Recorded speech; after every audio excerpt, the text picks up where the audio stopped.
So today the job that we've got is a relocation of a 300 litre aquarium, and what we're going to do is remove all of the corals. We're going to put them into buckets with air stones. We're going to take the fish out, all the rock, the equipment will come apart, the filtration, it will all go onto the back of the ute, and then we will set it back up at the second location. So one of the challenges with this tank is the fact that our utes are in the basement, and we have to carry all of the equipment up the elevator to the 4th floor, which we might have to do a few times. So we're going to start by draining out the tank. We'll leave all the equipment on for now and make sure that we turn off the return pump before it starts to suck air. But we'll use this hose. It'll take us pretty much all the way down to the bottom, and it'll be a very quick way to drain the tank.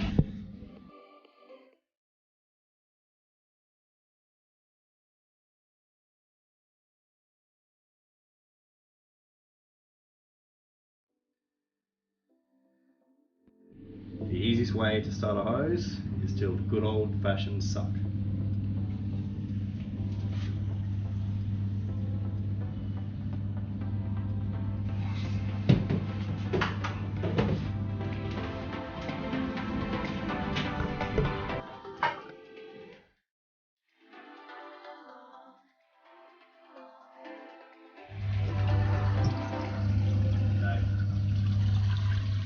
So the return pump is starting to run dry. We're doing this on purpose so that we can ensure that we drain the sump out as much as possible before we turn off the return.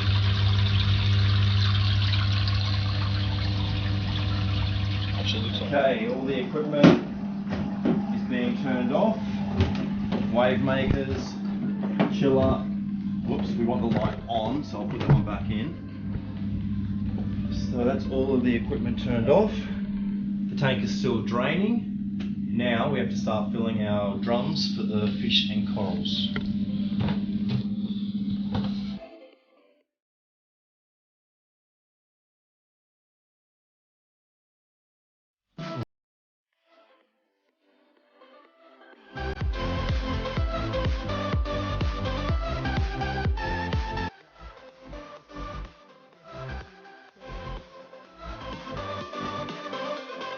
We're going to turn the big hose off for now. We want to ensure that we have sufficient water in our drums. They're probably going to take maybe up to 20 litres each, so we need to make sure we don't drain out too much water.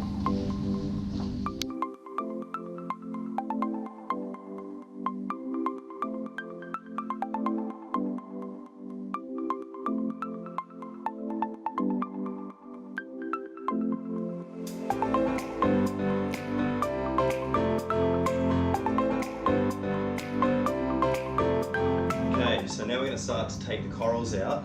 It's a little bit of a race to get it done as soon as possible. We obviously don't want the corals to be out of the water any longer than required. I'm going to lift this Radion up a little bit just so I don't end up hitting it with the corals as they're removed from the tank. This is going to be particularly difficult because there is an absolutely massive colony of Xenia all over this top rock. I do not know how it's going to fit in the bucket, but we'll give it a go. Hopefully it comes out in one nice easy piece. Alright, very glad I moved that Radion.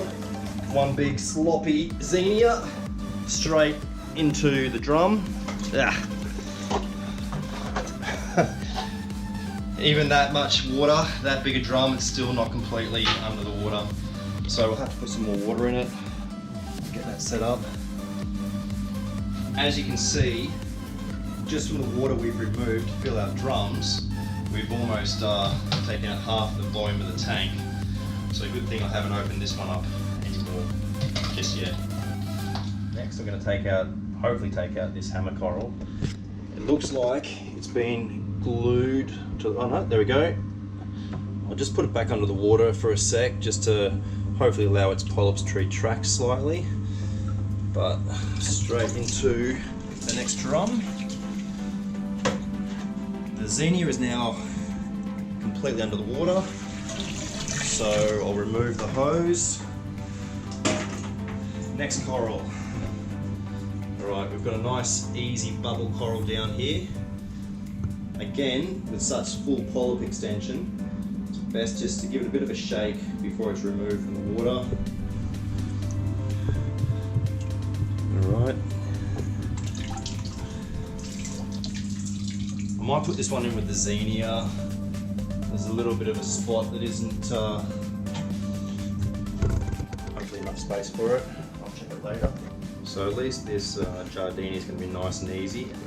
The important thing is when positioning the corals within the drums to consider what corals are going in together and to try and minimise the amount of contact that the different corals have got with each other to avoid them being stung. This leather is going to be a challenge given that it's across 2 bits of rock, as is this Xenia. I think I'll start by just removing some of this rock without any coral on it. We have a box especially for the rock. We're not going to worry about keeping it under the water. It should only be out of the tank, out of the water for an hour or 2. This box came pre-lined. That was lucky.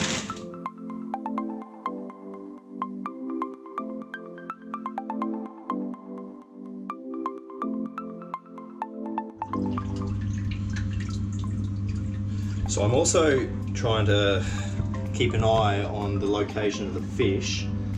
Of course, whenever you're moving rocks within the tank, you have to ensure that you don't drop a rock or move a rock in a way that it crushes any fish.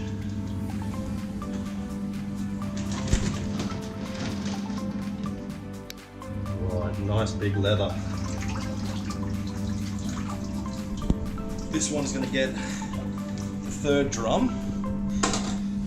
It's fit perfectly. I'll put a bit more water in there in a minute.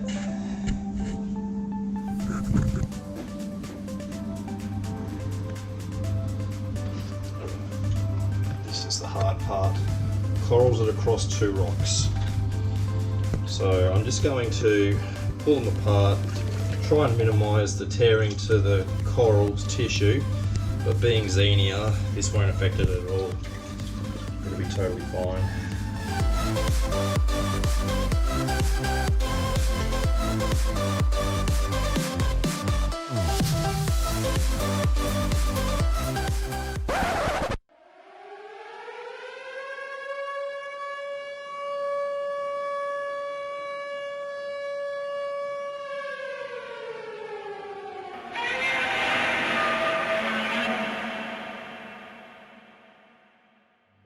This is why we sell bristleworm traps, people. Look at that thing. I'm not going to handle it. Could be a bit painful. I think we need a down view of that. Maybe put in something for reference, size reference. So to give you an idea, this is one of our razor holders. Look at the size of this bristleworm. If it weren't such a hideous creature, you would have to say it's quite beautiful with the orange iridescence. That is a well-fed bristleworm.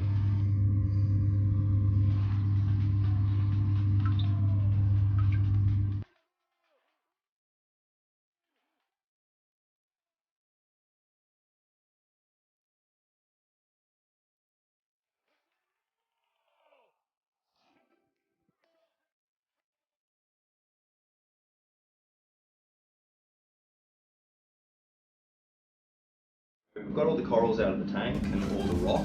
We've still got the fish to catch out, but just to make it a little bit easier, I'm going to start to turn the big hose on to continue draining. And in preparation for the fish in the tub, I'm just using this battery operated air pump. Very easy and cheap. This one's only got a single D-size battery in it. And I'm going to put that into the bucket with which the fish are going to go. Okay, So I always like to use 2 nets when I'm catching fish. One net is positioned in a way, in a position where I want to chase the fish into it. The other net is the net that I use to chase the fish.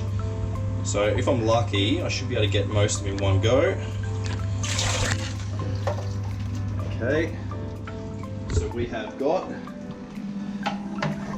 dotty back, a chromis, a damsel, a chromis, a large female Premna clown.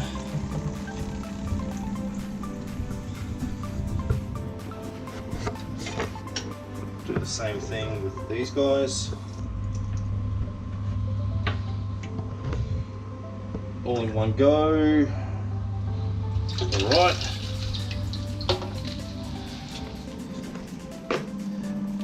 Another chromis, a flame angel, and a little, very beautiful PJ wrasse. So, given the volume of the water of the tubs and the air pump, those fish will be fine like that for as many hours as we need. Although it'll probably only be an hour or two, and they'll be in the next tank water. So with this tank, an Aqua one, it actually holds probably, I'm going to guess, about 10 litres of water in the overflow. If you forget about that when you take the tank apart, you'll end up with a lot of water that will drain out through the bottom when you remove the plumbing. So what I'm going to do to make it easier, I'm actually going to siphon the water out of this overflow. So I'll just give this a quick suck. Probably the most important time to be careful with the way that you start the siphon. The overflows are typically very muddy with all sorts of horrible things, and if you do happen to end up with some of this water in your mouth, it's actually quite gross. So what I'm doing now, I'm just going to position the hose so that it's going to siphon all the way to the bottom of the tank. I've cleared a section of sand so that we don't draw too much sand up into the hose, but that should siphon all the way down to the bottom. Okay, so now we're just taking apart all the componentry. Got the protein skimmer. I've just removed the dosing pump, which was up here in the rack. Basically, we want to take out as much as possible. The first thing I'm going to do is just try and get a bit more of the water out. It's quite difficult to start a siphon when you've got a very low head height to work with. The way I like to do it is basically to have the hose as low as possible on the ground, preferably even curled a couple of times. Start the siphon, put it down, do make a little bit of a spill, but you put your finger over and then straight into the bottom of the bucket. Now that will continue to siphon as long as the hose is under the water in the sump, and as long as the hose here is as low as possible. Okay, the protein skimmer.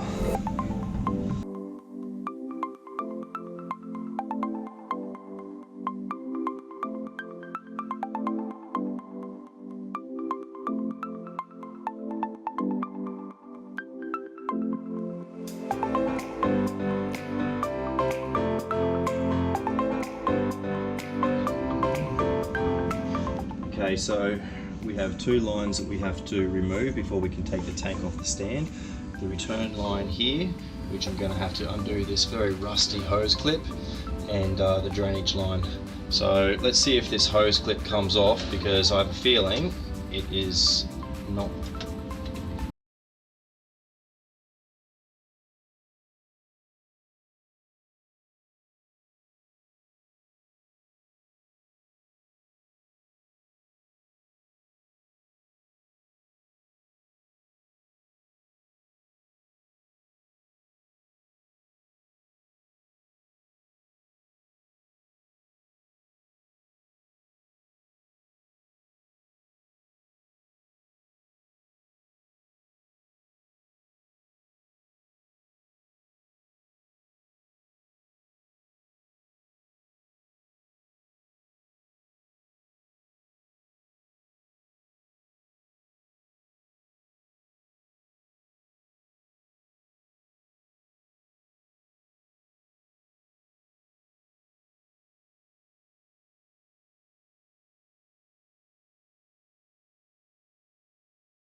good things about this tank, this type of tank, is that it will slide straight off the stand.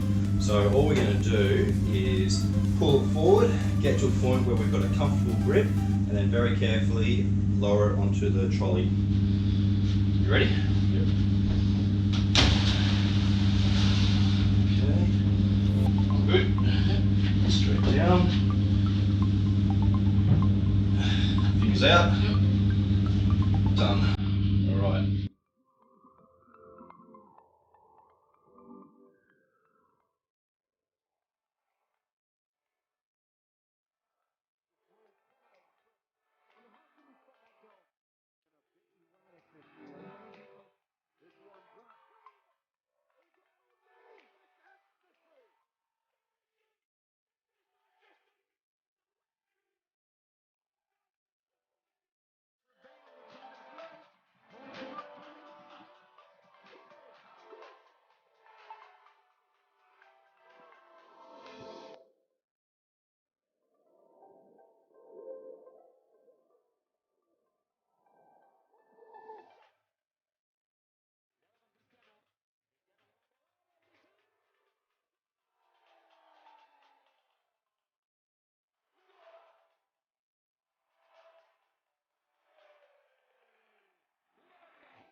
So here we are, we're in the new location. The tank isn't full.